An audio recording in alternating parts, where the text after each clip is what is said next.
नमस्कार, मैं हूं संदीप चौधरी। आज सबसे बड़ा सवाल में हम बात करने वाले हैं पाकिस्तान की और देश के दुश्मन नंबर एक, दुश्मन नंबर वन दाऊद इब्राहिम की।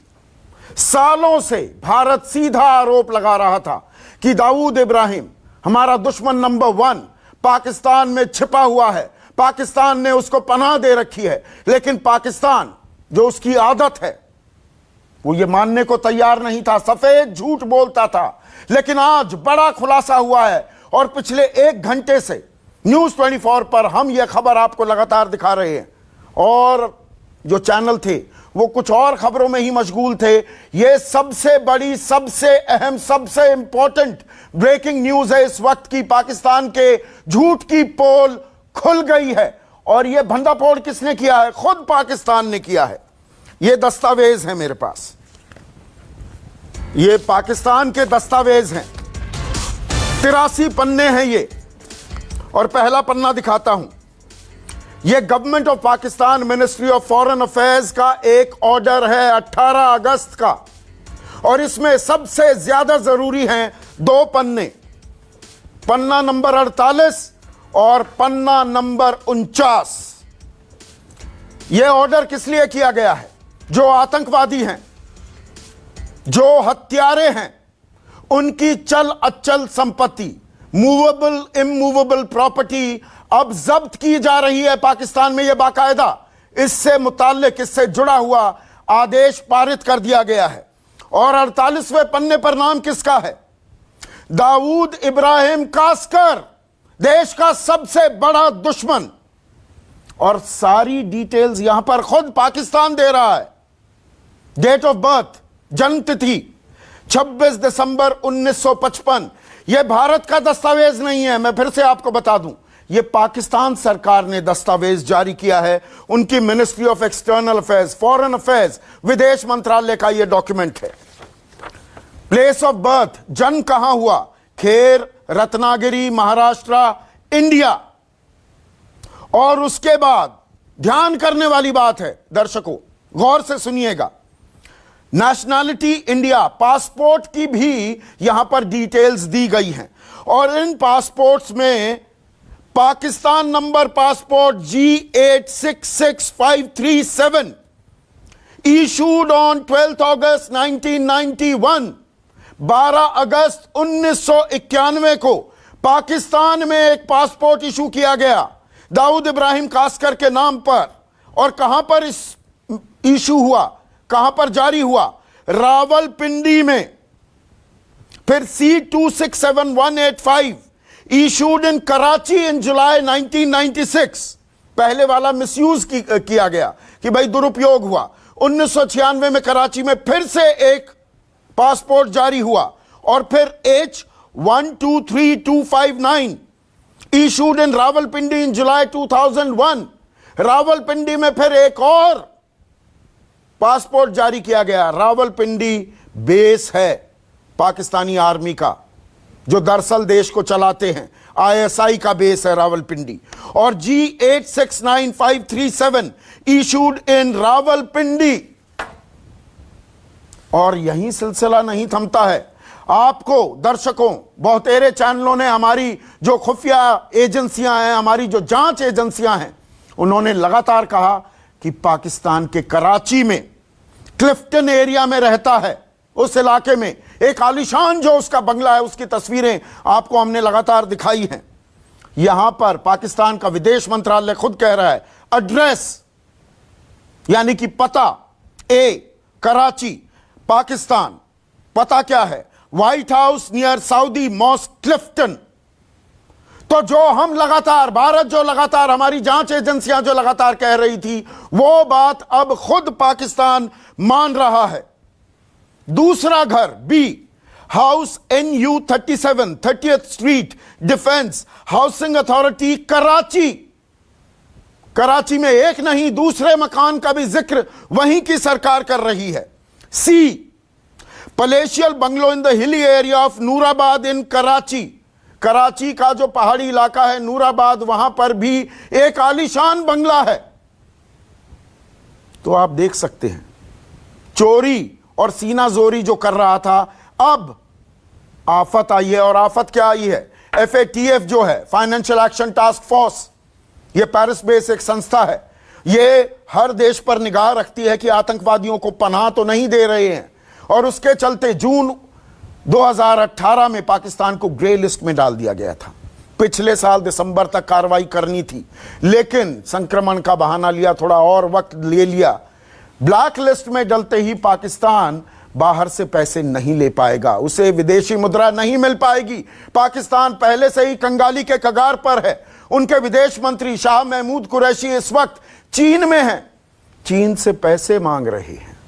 चीन कह रहा है कि नहीं, गिलगिट बाल्टिस्तान का इलाका हमें दे दो, गिरवी रखो, और यह इलाका हमारा है। दर्शकों, यह पाकिस्तान अधिकृत कश्मीर का इलाका हमारा है। चीन कह रहा है यह इलाका हमें दे दो, हम पैसे दे देंगे। अब ये $1 बिलियन यानी कि 7,500 करोड़ रुपए वापस देने थे सऊदी अरब को, उसके लिए भी कर्ज लेना पड़ा। सऊदी अरब पैसा देने को तैयार नहीं, तो कंगाल है, कटोरा लेकर घूम रहा है पाकिस्तान। तो उसी के चलते, इस सूरत हाल के चलते अब यह खुलासा करना पड़ रहा है, कबूल करना पड़ रहा है पाकिस्तान को कि हां, दाऊद इब्राहिम हमारे पास है। यहां बाकायदा 3 बड़े आलीशान मकान हैं, बंगले हैं। हमने रावलपिंडी से, कराची से उसको पासपोर्ट भी जारी किया है। तो कितना बड़ा झूठ लगातार 27 साल से। और 27 साल में किस लिए कह रहा हूं?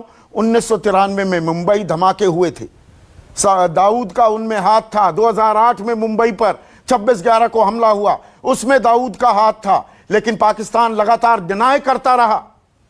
पाकिस्तान के बड़े क्रिकेटर हैं, और क्रिकेट का जिक्र मैं इसलिए कर रहा हूं क्योंकि उनके क्रिकेट कप्तान अब उनके वजीर आजम हैं इमरान खान। उन्हीं के कप्तान भी रहे, उन्हीं के सहयोगी रहे जावेद मियांदाद, बाकायदा समधी हैं दाऊद इब्राहिम के। शादी भी कराची में की गई। इन तमाम बातों को नकारा था, अनदेखा किया था, कहा था नहीं, हमारे यहां पर नहीं है। अब पाकिस्तान मान रहा है कि हां, दाऊद इब्राहिम हमारे यहां ही है, और चल अचल संपत्ति का बाकायदा जो मैंने ब्यौरा दिया है, अब उसे जब्त किया जा रहा है। ऐसे में आज का सबसे बड़ा सवाल, दाऊद इब्राहिम पर पाकिस्तान को किसने कराया सरेंडर?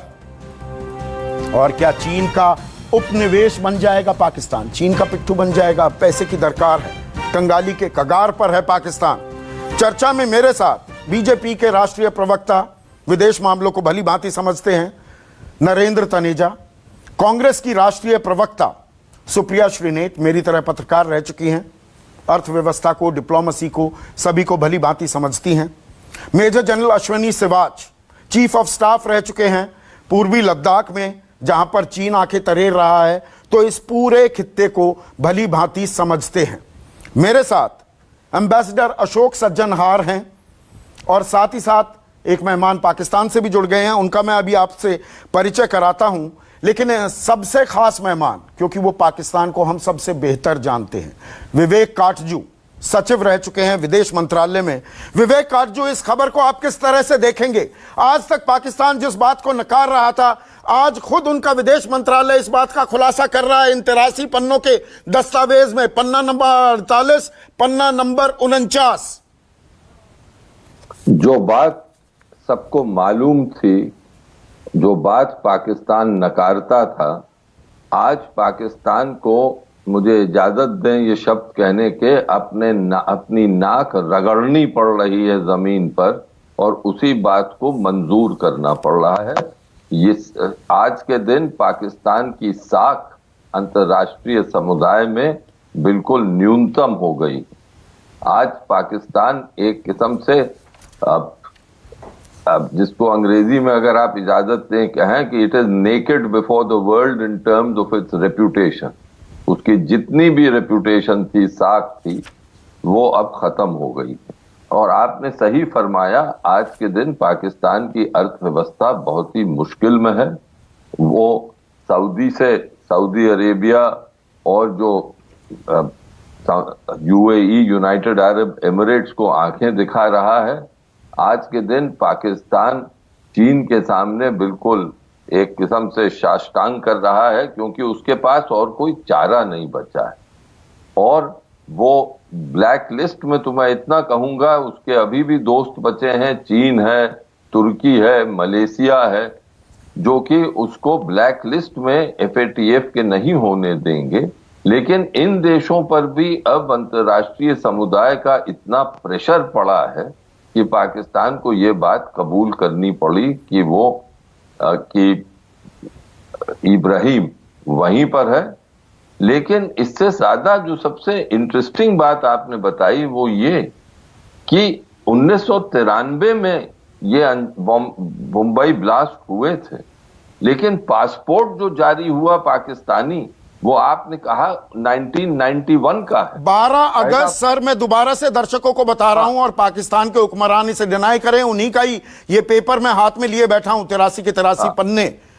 G866537 G866537 12 अगस्त 1991 रावलपिंडी में जारी किया गया, इशू हुआ। इसका अर्थ आप देखिए कि षड्यंत्र पहले से चल रहा था इस टेररिस्ट के साथ, और 1902 साल तक ये यहां रहा।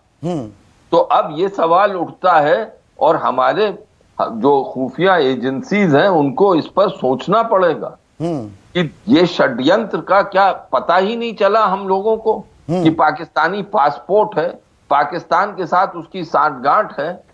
और ये फिर क्योंकि बैक डेटेड पासपोर्ट का तो सवाल ही नहीं होता है। पहले आपने कहा 91 में इशू हुआ, दूसरा पासपोर्ट 96 में इशू हुआ। बिल्कुल सर, वो कराची में हुआ, दूसरा कराची में हुआ, तीसरा रावलपिंडी में, चौथा फिर रावलपिंडी में। अच्छा, और रावलपिंडी आप मुझसे बेहतर जानते हैं, थोड़ा दर्शकों को बताइए रावलपिंडी की अहमियत देखिए पाकिस्तान में। देखिए असल में पाकिस्तान के जो हुक्मरान हैं वो रावलपिंडी से काम करते हैं। आर्मी हेडक्वार्टर रावलपिंडी में है, और ISI जो है उसका नाम ही है इंटर सर्विसेज इंटेलिजेंस। इसका अर्थ हुआ कि उसकी जवाबदेही जो है वो नॉमिनली चाहे प्रधानमंत्री के लिए है, लेकिन असल में जो ISI है वो आर्मी चीफ के तहत है, और वो आर्मी चीफ जो उसको डायरेक्शन देता है DGISI को, वो उसको अमल करता है। तो 4 बार पासपोर्ट जारी होता है विवेक काटजू जी, बीच में काट रहा हूं, 3 बार रावलपिंडी से। तो आर्मी की ISI की शह थी, हाथ था दाऊद इब्राहिम पर। यह मैं गलत तो नहीं कंक्लूजन निकाल रहा? नहीं, ये तो यानी ISI का और दाऊद इब्राहिम का जो संपर्क है वो 1993 से बहुत पहले से चल रहा है। इसीलिए तो उसको वो पासपोर्ट दिया गया था कि अगर निकलना पड़े और कहीं पे जरूरत पड़े तो हिंदुस्तानी पासपोर्ट के साथ साथ पाकिस्तानी पासपोर्ट भी एक इंश्योरेंस की तरह उसको दिया गया था। ठीक है सर, तो मेरे साथ ब्रिगेडियर हारिस नवाज हैं। एक सेकंड सर, पाकिस्तान से जुड़े हैं, he is also a proud फौजी, पाकिस्तान के फौजी हैं। ब्रिगेडियर नवाज, मेरा सवाल बिल्कुल सीधा है आपसे। आज पाकिस्तान की पोल खुल गई है। कौन सी पाकिस्तान की पोल खुल गई है, मुझे ये तो बताइए। पाकिस्तान आज तक डिनाई करता था, कहता था दाऊद इब्राहिम हमारे पास नहीं है। अब बाकायदा पूरा कच्चा चिट्ठा खोल दिया है, बता दिया 4-4 बार पासपोर्ट हमने जारी किया दाऊद इब्राहिम के लिए, 3-3 उसके मकान है कराची में। किसने खोल दिया? किसने आपको बता दिया कि यहाँ पर 3-3 मकान है? ये तो जरा मुझे बताइए। ये मैं कागज पर से आपकी सहूलियत के लिए मैं पढ़ देता हूँ। Extraordinary publish by authority Islamabad Tuesday August 18, 2020। ये मिनिस्ट्री ऑफ फॉरेन अफेयर्स का ऑर्डर है एसेट फ्रीज को लेकर, और उसमें यह जानकारी दी गई है दाऊद इब्राहिम के बारे में। और दाऊद इब्राहिम के 4 बार पासपोर्ट जारी किए गए, इशू हुए पाकिस्तान में, 3 बार रावलपिंडी से, 1 बार कराची से। बात यह है कि जब अगर पासपोर्ट इशू हुआ उसके बाद मुल्क से चला गया तो आप उसको कहां से पकड़ के लाएंगे? आप मुझे बताएं। आप उसको पकड़ लाएंगे तो चला गया, आप पकड़ते क्यों नहीं है उसको? इसी तरह आप क्योंकि बताते नहीं, आप एक्सेस नहीं देते, आप कहते हैं दाऊद यहाँ रहता नहीं है, कि गलत आरोप लगा रहा है भारत। वो पाकिस्तान में भी नहीं है। पाकिस्तान में आप दुबई में उसकी शादी हुई है, जब जब की बेटी का दुबई में क्यों नहीं पकड़ा उसको?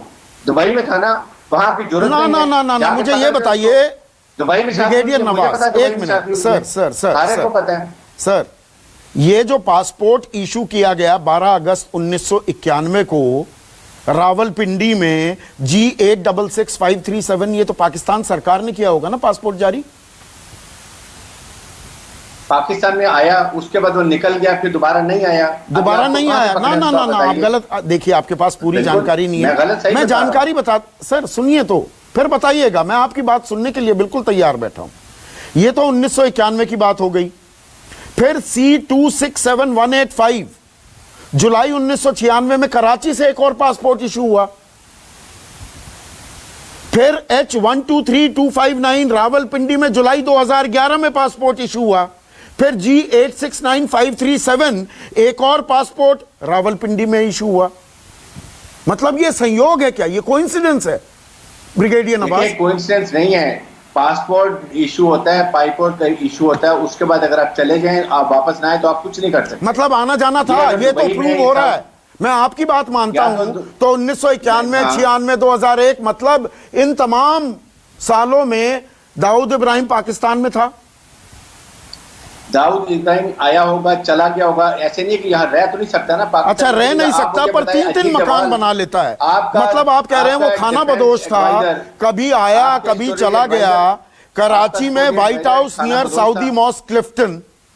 आपका डिफेंस एडवाइजर अजीत डोवाल जो था, वो खाना बदोश था, जो पाकिस्तान में आकर जासूसी करता रहा। आपने गुलबचन यादव को भेजा, वो क्या कर रहा था? अच्छा, पाकिस्तान सरकार ने अजीत डोवाल को 4 बार पासपोर्ट इशू की। व्हाइट हाउस मकान क्लिफ्टन में बनाया। हाउसिंग अथॉरिटी कराची में 30th स्ट्रीट पर मकान बनाया। नूराबाद जो इलाका है कराची का, वहां पर एक आलीशान बंगला बनाया। खरीद लिया। पाकिस्तान में बनाते नहीं है, खरीद लिया होगा उसने। किसी को क्या पता होता किसने क्या मकान खरीदा? सर कुछ तो रहम कीजिए, आज तो सच बोल दीजिए। आपकी सरकार सच बोल रही है, अब क्यों सच बोलने से गुरेज कर रहे हैं?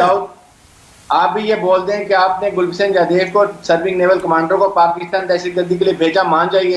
ये भी इंटरनेशनल कोर्ट ऑफ जस्टिस ने क्या कहा? आप तो वहां पर, आप ब्रिगेडियर नवाज, आप एक प्राउड फौजी हैं, आप फौजी परंपरा से आते हैं। किसी की बीवी मिलने जाए, किसी की मां मिलने जाए, बीवी का मंगलसूत्र भी उतरवा दिया जाए, आप फौजी होने के नाते इसे ठीक बताएंगे? आप जादव का जिक्र करना चाहते हैं, उस पर चर्चा करेंगे मेरे साथ? पाकिस्तान की अगर कस्टडी में वो है, पाकिस्तान कस्टडी में हमने, अगर बीवी किसी की मिलने जा रही है, बीवी मिलने जा रही है तो मंगलसूत्र उतरवा देंगे आप? अगर उसके अंदर कोई कैमरा फिट हुआ, ऐसी डिवाइस कैमरा फिट हो तो क्या करेंगे? कैमरा थोड़े पाकिस्तान में फिट करा लीजिए ना, आप ये पता लग जाएगा। ये बातें आप पाकिस्तान को माननी पड़ रही हैं।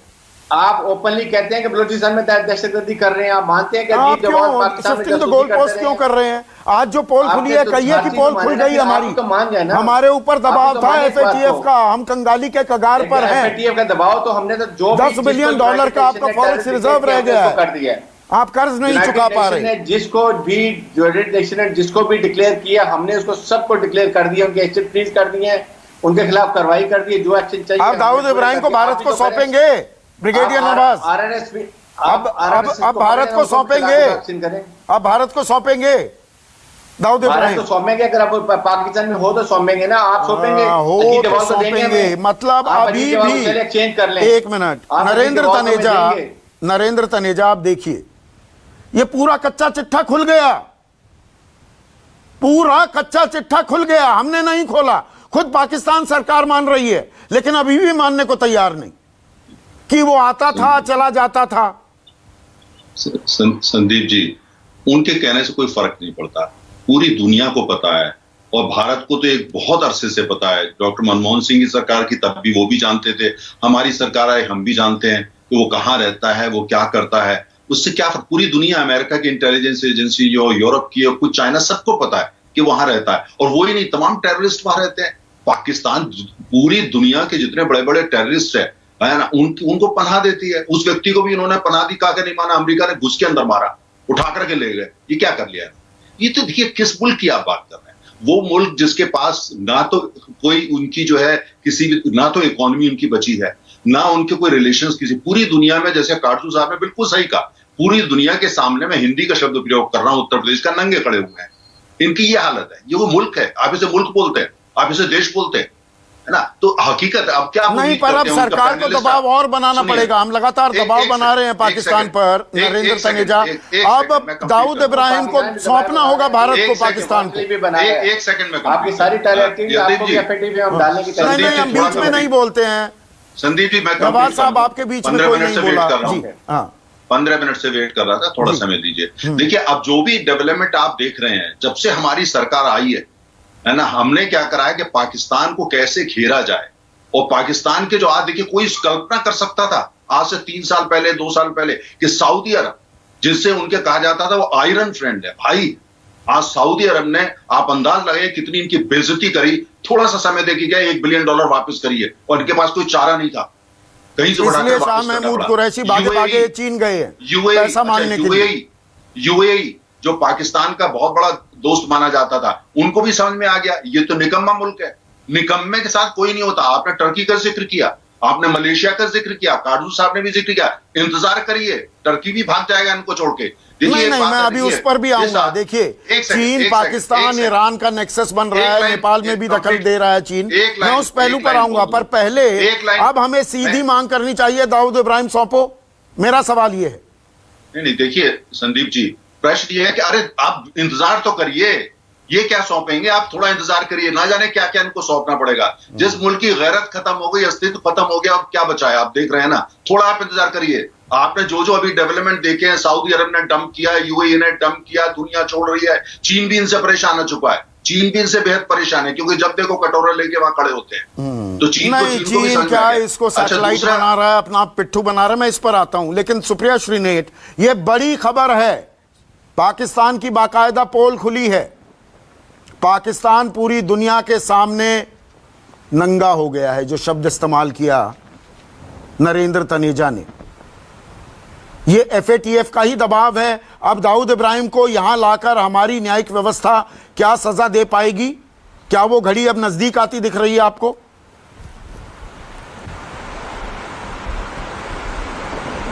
मुझे ऐसा लगता है कि आज से बेहतर कोई वक्त नहीं है कि दाऊद इब्राहिम को उसके करतूतों की, उसके किए की सजा मिलनी ही चाहिए। और जहां तक पाकिस्तान की बात है, ये हम सबको पता था कि वो टेररिस्ट को, शरारतियों शरण देता है।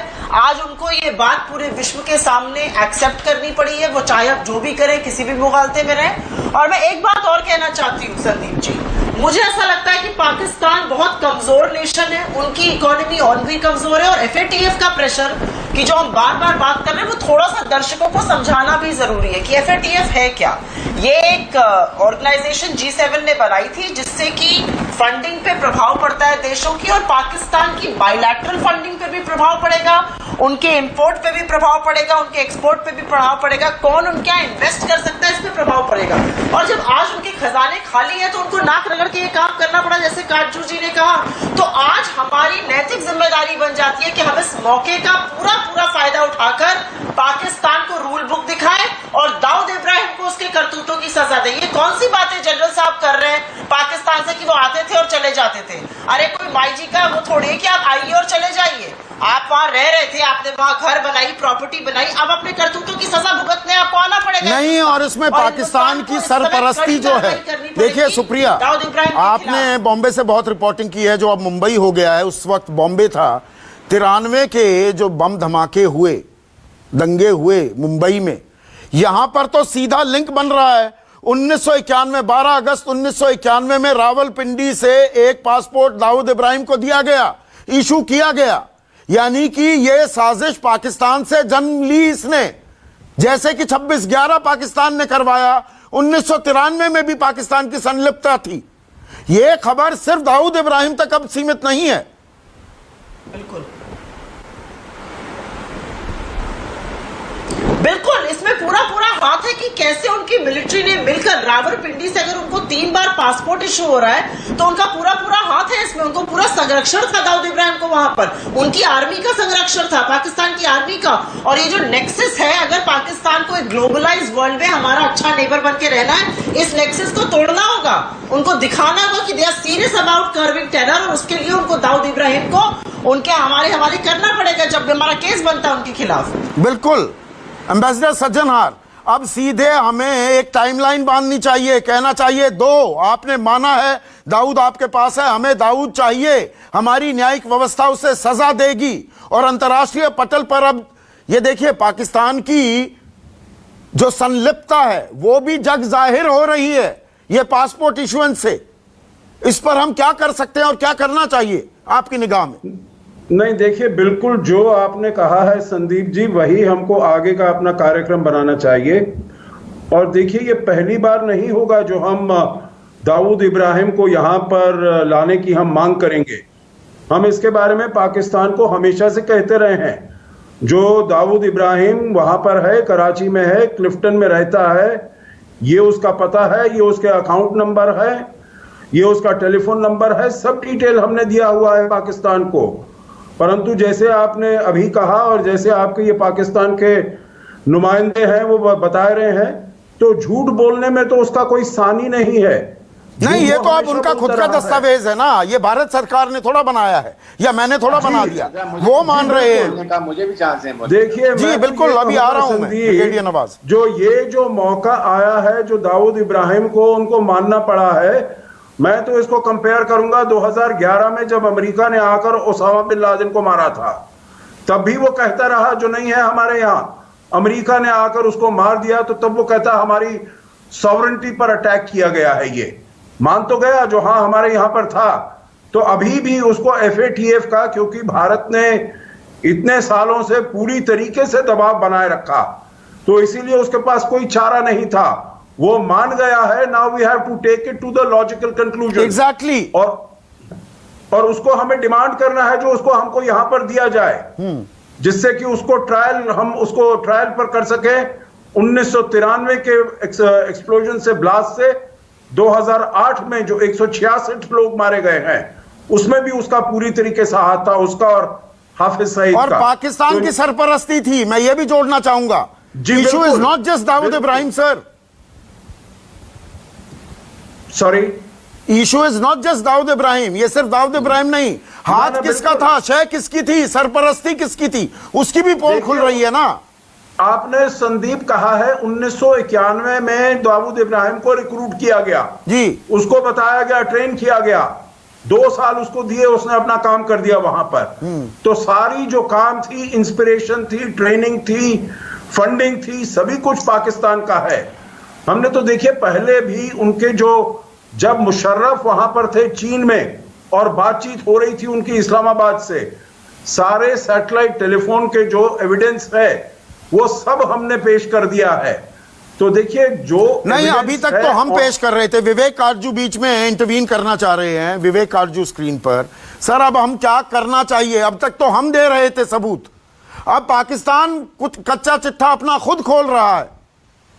देखिए, आज मामले ने एक नया मोड़ लिया। अभी तक हमारे साथ सामने ये था कि 1993 में दाऊद इब्राहिम हमारा सिटीजन था और हमारा पासपोर्ट था उसके पास, उसकी फैमिली के पास, जब बॉम्बे ब्लास्ट हुए। और फिर यहां से वो भागा और कराची में उसको, पाकिस्तान में पनाह मिली उसको, और पाकिस्तान में फिर वो रहा। आज के दिन ये साफ है कि 1991 से उसके पास एक पाकिस्तानी पासपोर्ट था जो कि पाकिस्तानी खुद कबूल कर रहे हैं जी। तो अब ये लगता है कि ये षड्यंत्र जो था दाऊद इब्राहिम के साथ, तो मैं तो कहूंगा जो मुंबई अंडरवर्ल्ड के साथ पाकिस्तान की सांठगांठ थी, वो कई अरसे से चल रही। साफ है, क्योंकि 1991 में एक मुलाकात के बाद या एक अप्रोच के बाद, और अशोक जी भी ये जानते हैं, पासपोर्ट नहीं पकड़ा दिया जाता। तो इसलिए अब हमें और इसकी गहराई में जाना पड़ेगा और पाकिस्तान से ये मांग करनी पड़ेगी और अंतर्राष्ट्रीय समुदाय के साथ मिलकर ये मांग करनी पड़ेगी कि आप हमें बताइए कि ये षड्यंत्र कब से चल रहा था। नहीं, पाकिस्तान के खिलाफ भी हम क्या कार्रवाई की मांग कर सकते हैं अंतर्राष्ट्रीय समुदाय से? अब इस बात का भी खुलासा हो रहा है विवेक काटजू जी कि पाकिस्तान ट्रेन करता है, पाकिस्तान ने वहां शय दी, रावलपिंडी उनके आर्मी ISI के बेस से ये पासपोर्ट इशू हुआ है। 1991 में, 93 में बॉम्ब ब्लास्ट होते हैं, यह संयोग थोड़ा है। अब सब चीज हमें मांग करनी है उनसे, कि आप पूरा खुलासा दीजिए। और ये आदमी के पास 2 पासपोर्ट थे, तो यानी क्योंकि हिंदुस्तानी पासपोर्ट था और यहां पर वो हिंदुस्तानी की तरह रह रहा था, इसलिए बाद में आपने जो भी किया हो, आपने उसको पाकिस्तानी नागरिकता दे दी हो, और लगता है कि उसको दी है क्योंकि उसके पास ये प्रॉपर्टीज हैं, बड़ी बड़ी प्रॉपर्टीज हैं। आपने ठीक फरमाया, जावेद मियांदाद का समधी है, यानी पाकिस्तान की जो टॉप सोसाइटी है उसमें एक टेररिस्ट को उन्होंने इंटीग्रेट कर लिया है। तो ये ऐसी सोसाइटी है कि टेररिस्ट को अपने बगलगिरी करते हैं, टेररिस्ट से को अपने आप लेते हैं। और आज हमें ये मौका मिल गया है पाकिस्तान के दस्तावेज के जरिए उनको एक बार फिर पूरी तरह से एक्सपोज करने का। और मेरा ब्रिगेडियर नवाज रिस्पॉन्ड कीजिए। मेरा आखिरी शब्द जी 1 मिनट, हाँ बोलिए, पूरी बात कीजिए विवेक काजू जी। हमें एक डिप्लोमेटिक कैंपेन इस पर फुल ब्लास्ट लॉन्च करना है पाकिस्तान के खिलाफ कि आप कह रहे थे कि ये है ही नहीं, ये नहीं है, वो नहीं, ये तो आपका है, आप आज कबूल कर रहे हैं, आप कह रहे हैं, अब आप इसके एसेट्स फ्रीज कर रहे हैं, लेकिन 1993 ब्लास्ट इसमें ये अक्यूज्ड है और इसको हमें सौंपिए। और सिर्फ सौंपिए नहीं, मैं एक सवाल अब पूछ रहा हूं आपकी इजाजत से विवेक काजू। ब्रिगेडियर नवाज वो आतंकवादी है, भारत का दुश्मन नंबर 1 है, संगीन आरोप जुर्म है, सीधा गिरफ्तार करेंगे। आपको पता है ना कहां है दाऊद इब्राहिम, सारा कच्चा चिट्ठा तो है आपके पास। देखें, बात सुने, बड़ी क्लियर मैं बात बता दूं, पाकिस्तान में वो नहीं है, पाकिस्तान ने नहीं रखा हुआ, पाकिस्तान से भागा हुआ है वो। नंबर 2 बात है जो दुबई में शादी हुई थी, हाँ। आप दुबई हुकूमत से पूछे ना क्यों उसको नहीं पकड़ा, कोई सेरेमनीज नहीं हुई। तस्वीरें मैं आपको दिखाऊं जो कराची में सेरेमनीज हुई, जहां पर आपकी हाईफाई सोसाइटी सारे पहुंचे थे। जावेद मियांदाद का मुझे मालूम है, जावेद मियांदाद की बेटी की शादी जो है दुबई में हुई है, बेटे की शादी, और दुबई में था। दुबई गवर्नमेंट से पूछो उन्होंने उनको क्यों नहीं पकड़ा, वो तो आपकी जरूरत नहीं है, चाइना से आपकी जरूरत नहीं है, उसके बाद सारे मुल्क आपको छोड़ दिया। आप गिरफ्तार करेंगे कि नहीं दाऊद इब्राहिम को? चल संपत्ति जब्त करेंगे। तो पाकिस्तान में है ही, अगर होगा तो जरूर पकड़ेंगे। अच्छा, अगर होगा तो जरूर पकड़ेंगे ना। सईद को पकड़ा हुआ है, अजहर मसूद को पकड़ा हुआ है, हाँ, जैसा पकड़ा है वो हम जानते हैं। आपने किसको पकड़ा? आपने नरेंद्र मोदी को पकड़ा, आपने अजीत, आप क्या बात करते हैं? हमारे प्रधानमंत्री, उसके बाद इसको ब्रिगेडियर नवाज, मैं नवाजी भी जानता हूँ, बीच में रोकता नहीं हूँ। यहाँ पर अगर आप इस तरह की बदतमीजी करेंगे तो मैं आपको अफेयर कर दूंगा। नहीं, अगर आपके पास तर्क नहीं है तो बहुत बहुत शुक्रिया, बहुत बहुत शुक्रिया ब्रिगेडियर नवाज, बहुत बहुत शुक्रिया। ब्रिगेडियर नवाज को हटाइए स्क्रीन से। मैंने देखिए दर्शकों, एक प्राउड फौजी कह के उन्हें बुलाया, उन्हें सम्मानित तरीके से मैंने सारी बातचीत की है। बदतमीजी का कोई स्थान नहीं है हमारे प्लेटफॉर्म पर। आपका ओपिनियन अलग हो सकता है, अलहदा हो सकता है, मुख्तलिफ हो सकता है, उसके लिए हम स्पेस जरूर देंगे, लेकिन बदतमीजी नहीं। जनरल सिवाच, अब मैं थोड़ा दायरा और बढ़ाता हूं। अब जो ये चीन कंगाल है, इसीलिए मानना पड़ा है कि दाऊद इब्राहिम हमारे पास है, हम चल अचल संपत्ति को जब्त करेंगे। लेकिन इस बड़ी खबर में, इस खुलासे में भी हमें कॉम्प्लिसेंट नहीं होना है। हमें ये नहीं कि चलिए अब देखिए पोल खुल गई और बल्ले बल्ले करने लगे। अभी ये शाह महमूद कुरैशी जो चीन गए हुए हैं, ये और पैसा मांगने गए हैं। और चीन, और मैंने आज आपको क्यों बुलाया, क्योंकि आप चीफ ऑफ स्टाफ रहे हैं पूर्वी लद्दाख में। ऊपर जो खेल हो रहा है ना, वो हमारा इलाका है, चाहे अक्साई चिन हो, गिलगिट बाल्टिस्तान हो, वहां पर CPEC China Pakistan economic corridor बन रहा है, वहां पर एक बड़ा बांध बना रहा है, वो हमारा इलाका है। तो चीन उन्हें पैसे देकर अपना पिट्ठू भी बना रहा है। और एक वक्ता ने बिल्कुल ठीक कहा, FATF का दबाव है, लेकिन चीन, ईरान, टर्की, ये लोग अभी भी ब्लैक लिस्ट में शायद ना आने दे पाकिस्तान को। तो ऐसा नहीं है कि हम कॉम्प्लिसेंट हो जाएं। बिल्कुल ठीक बोला संदीप, इसमें कोई दो राय नहीं। जैसे आपने बोला कि FATF में 39 कंट्रीज हैं, अगर 3 कंट्रीज भी अगर फेवर में दे देती है पाकिस्तान के, तो वो ब्लैक लिस्ट में नहीं होगा, जिसमें वो सोच रहे हैं चीन भी होगा, मलेशिया भी और टर्की भी है। मलेशिया के अभी कुछ चांसेस कम लग रहे हैं कि मोहम्मद माथिर जब से बदला है तो थोड़ा सा उनको शक है। मगर मैं कुछ और बताना चाहूंगा, ये दाऊद इब्राहिम अगर इतने सालों से था और भारत बार बार इसके बारे में बता रही थी और पाकिस्तान इसको मानने के लिए तैयार नहीं था, और ये फाइनेंशियल एक्शन टास्क फोर्स में हर बार साल क्या करते हैं पाकिस्तान, जब इसका ग्लेयर आता है तो किसी टेररिस्टों को वो एक प्रकार से बैन कर देते हैं, उनकी प्रॉपर्टी फ्रीज कर देते हैं। जैसे ही वो ग्लेयर खत्म होता है फिर उनको छोड़ते हैं, चाहे वो हाफिज सईद हो या मसूद अजहर हो। अभी भी इन्होंने सिलेक्टेड किए हैं कि या तो उन्होंने तालिबान, अल-कायदा और आपके इस्लामिक स्टेट के कोई भी लश्कर तौबा और जैसे मोहम्मद का टेररिस्ट को उन्होंने इस लिस्ट में नहीं डाला। सबसे इंपॉर्टेंट चीज है संदीप कि आज की तारीख में इन्होंने दाऊद इब्राहिम को क्यों डिक्लेयर किया कराची में है या पाकिस्तान में है। उसकी वजह है कि जावेद मियांदाद आज की तारीख में एक पॉलिटिकल राइवल बन के इमरान खान के सामने आ गया है और कहीं ना कहीं उसको उसने एक चैलेंज किया है। तो जावेद मियांदाद का समझी है ये दाऊद इब्राहिम, इसलिए इसको दाऊद इब्राहिम को एक्सपोज कर दिया है कि जावेद मियांदाद को एक्सपोज करने के लिए। इस चीज को भी हमें समझना पड़ेगा, ये इस गहराई में जाने की जरूरत है कि आज की तारीख में जावेद मियांदाद खुल के इमरान खान के अगेंस्ट आ गए। पर मेरा जो सवाल था, जो नरेंद्र तनेजा ने कहा ना जनरल सिवाज, कि देखिए अब पूरी दुनिया में एक्सपोज हो गया है, हिंदी का शब्द का इस्तेमाल भी किया जनरल सिवाज, ऐसा नहीं है, हमें सारी चीजें परिप्रेक्ष्य में देखनी होंगी। पाकिस्तान को अभी चीन का समर्थन मिल रहा है, चीन उसे पिट्ठू बनाना चाहता है, अपना बिल्कुल पिट्ठू हर तरह से वो इस्तेमाल करना चाहता है। अब तो पाकिस्तान में मैंडरिन, बाकायदा मैंडरिन को आधिकारिक भाषा का दर्जा दे दिया गया है। जहां पंजाबी पश्तो को अभी वो दर्जा नहीं मिला, वहां की संसद ने आधिकारिक भाषा का वहां पर उसे दर्जा दे दिया है। तो चीन का दखल देखिए, ईरान के साथ हमारे संबंध खराब हो गए हैं जब से हमने वो कहता है कि अमेरिकी दबाव में आपने हमसे कच्चा तेल लेना बंद कर दिया है। नेपाल भी थोड़ा हमारे साथ आजकल तल्खी के साथ बातें कर रहा है। तो ऐसा नहीं है कि पूरी तरह से एक्सपोज है, अभी कुछ लोग हैं जिनका समर्थन वो हासिल कर रहा है। तो इसकी भी कूटनीतिक काट हमें निकालनी होगी, बिल्कुल निकालनी पड़ेगी। संदीप, ये बात आपने बड़ी अच्छी बताई। पहली बात तो मैं उससे सहमत हूं कि आज की तारीख में चीन प्रेशर डाल रहा है पाकिस्तान पे गिलगिट बाल्टिस्तान में पूरी तरह छाने से। स्कार्दू का एयरफील्ड तो ऑलमोस्ट उसने ले लिया है। हाँ। और किसी तरीके से वो डेप्थ देने के लिए एक्साइटेशन से आने वाले टाइम में प्रेशर डाल के पाकिस्तान से गिलगिट बाल्टिस्तान अपनी तरफ ले सकता है, इसमें कोई दो राय नहीं, क्योंकि चाइना पाकिस्तान इकोनॉमिक कॉरिडोर उसके लिए बहुत इंपॉर्टेंट है। जो दूसरी आपने बोली, जो नेक्सस अभी डेवलप हो रहा है, जो कि चीन का और कहीं ना कहीं ईरान का, टर्की का, ये एक सोचने वाली बात है और इसको हमें ध्यान देना पड़ेगा। क्योंकि ईरान में चाबार में हमने बहुत ज्यादा जो पैसा लगाया है उस पोर्ट में, अगर हमारे रिलेशन ईरान के साथ खराब होते हैं तो हमारा जो चाबार में इन्वेस्टमेंट है, जिसके लिए हम लेकर भी मैं काजू साहब से और एम्बेसडर सज्जनहार से सवाल पूछूंगा।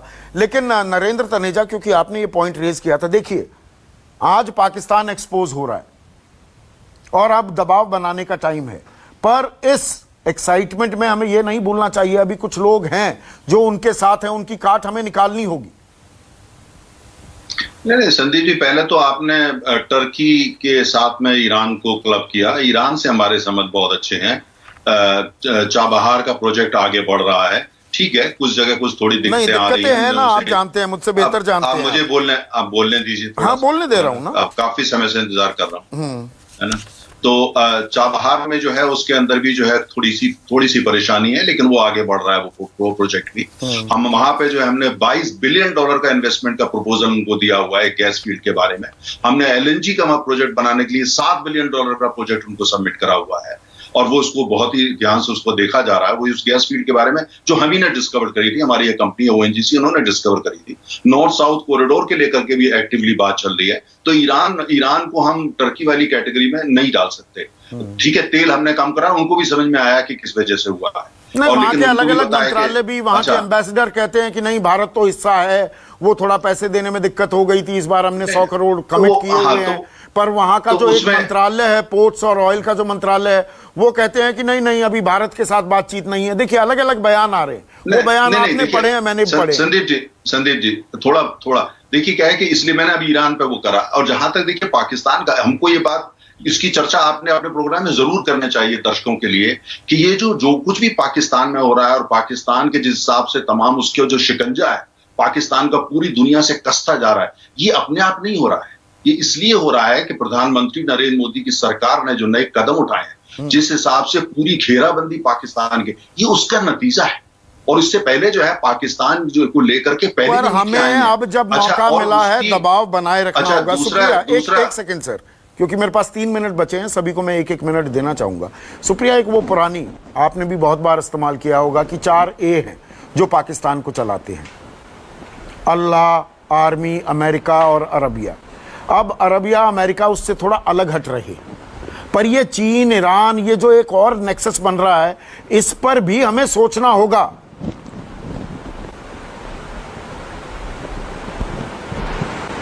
मुझे लगता है ऐसा है संदीप जी कि ईरान के बारे में चीन जैसी बातें नहीं करी जा सकती है। They have been a long term allies. हमें डिप्लोमेटिकली उनके साथ थोड़ी ठीक से रहना पड़ेगा और थोड़ी फोकस एरिया करना पड़ेगा रिलेशनशिप को। लेकिन यस, चाइना के बारे में जो आपने कहा वो बिल्कुल सच है, और कोई कहे ना कहे, मैं आपसे यहाँ पर बिल्कुल दिल पे हाथ रख के कहती हूँ कि चीन और पाकिस्तान इस समय एक फोर्स है। चीन पाकिस्तान की हर तरह से मदद करने को तैयार है, हमें थ्रेटन करने के लिए। आज जरूरत है कि जो प्रेजेंट गवर्नमेंट है वो खुलकर सामने आए और चीन का नाम ले, और चीन की जो नापाक करतूतें हैं हमारे खिलाफ, उसको ग्लोबल फोरम्स में बोलना शुरू करे। अब चुप रहने से काम नहीं चलेगा। पाकिस्तान को अगर हमने रेड हैंडेड कॉट किया है तो बिना चीन को धर दबोचे उसके खिलाफ कुछ नहीं हो सकता है। चीन को भी अब हमें कार्रवाई के लिए कड़ी कार्रवाई करनी पड़ेगी, उसके बिना काम नहीं चलेगा। मुझे ऐसा लगता है क्योंकि चीन पाकिस्तान के चलते पाकिस्तान के साथ मिलकर हमारे साथ हर तरह की नापाक कोशिशें कर रहा है। विवेक आरजू कैसे रिस्पॉन्ड करेंगे सुप्रिया जो बात कह रही है? We'll have to name and shame, we named and shamed Pakistan, we'll have to do the same with China. China एक बड़ी चट्टान की तरह अभी पाकिस्तान के साथ खड़ा है। देखिए, मेरा मानना है कि हमें अपनी चाइनीज पॉलिसी को, हमारे पूरे राजनीतिक और सामरिक वर्ग को एक होकर, इसमें ऑपोजिशन और सरकार की बात नहीं है। शायद सरकार को पहल करनी चाहिए, लेकिन ऑपोजिशन को पूर्ण सहयोग देना चाहिए और एक नई नीति बहुत संजीदगी से बनानी पड़ेगी। ये कोई टेलीविजन स्टूडियो में नेम एंड शेम, मुझे क्षमा करें, नेम एंड शेम तक नहीं बात चलेगी। नहीं, मैंने नेम एंड शेम इसलिए कहा विवेक आरजू, आप तो करियर डिप्लोमेट हैं, आप बेहतर समझते हैं, आप बताइएगा। देखिए, पाकिस्तान का हम नाम लेते हैं, चीन का नाम नहीं लेते, हम इशारों में बात करते हैं। चीन कितना बड़ा अग्रेसर है। नहीं, मेरा मानना है कि चीन का नाम अब लेना ही पड़ेगा। हाँ। लेकिन उसकी तरफ जो नीति है वो एक राष्ट्रीय नीति बननी पड़ेगी। वो नीति जो कि ये सरकार रहे, और ये सरकार मजबूत सरकार है, लेकिन आने वाले सालों में चाहे कुछ भी भारत में राजनीतिक परिवर्तन हो, वो नीति अपनी जगह कायम रहे। अशोक सज्जनहार, जो 1988 में नीति वो खत्म हो गई। जी, जनरल सिवाज, लास्ट कमेंट आपका। देखो, इसमें कोई दो राय नहीं। मैं आपने बिल्कुल बोला संदीप, आज खुल के हमें चीन का नाम लेना पड़ेगा और ये सारी ऑपोजिशन को लेके चलना पड़ेगा। आज तक हम क्यों नहीं कह रहे ताइवान को, क्यों नहीं हम रिकॉग्नाइज करें, क्यों नहीं हम तिब्बत में जो प्रॉब्लम है उसको बता रहे, क्यों नहीं हम सिंगजांग के बारे में कर रहे, क्यों नहीं हम खुल के आए पाकिस्तान चीन को एक्सपोज करें जो वो कुछ कर रहा है साउथ चाइना सी में। अब टाइम आ गया है कि पर्दे के पीछे रहने की बजाय साउथ चाइना सी या आपका ताइवान या आपका जो तिब्बत में या आपका जो सिंगजांग में है उसको नेम करें चीन को, और चीन में एक प्रकार का आप ओपनली तिब्बत के सामने और ताइवान के साथ अपना समर्थन दिखाएं, क्योंकि वो समय चला गया जब आप पीछे से कर रहे थे। आप सोचते थे शायद चीन के साथ आपके रिलेशन ठीक होंगे। जिस प्रकार से चीन ने लद्दाख में किया है, मुझे लगता है चीन को आपको टिट फॉर टैट करना पड़ेगा। जिस प्रकार से आपने बैन किए हैं, भारत एक पहला देश है जिसने 100 से ज्यादा बैन कर दिए हैं, और उसके बाद अमेरिका ने किया है टिकटॉक। तो अब हम खुल के एक प्रकार क्वाड बना के चीन को बिल्कुल एक्सपोज करो। चीन को एक्सपोज करना होगा। पाकिस्तान का समर्थन कर रहा है, खुराफात कर रहा है, नेपाल में भी, श्रीलंका में उसने दखल अंदाजी शुरू कर दी है। तो चीन की घेराबंदी पर भी हमें मुखर होना पड़ेगा। लेकिन आज की बड़ी खबर, पाकिस्तान की पोल खुल गई है। हमारा सबसे बड़ा दुश्मन दाऊद इब्राहिम पाकिस्तान। अब उसे जल्द से जल्द यहां बुलाकर, यहां लाकर हमारी न्यायिक व्यवस्था माकूल सजा दे। उसी कार्रवाई पर हमें आगे बढ़ना होगा। अभी के लिए बस इतना ही। नमस्कार।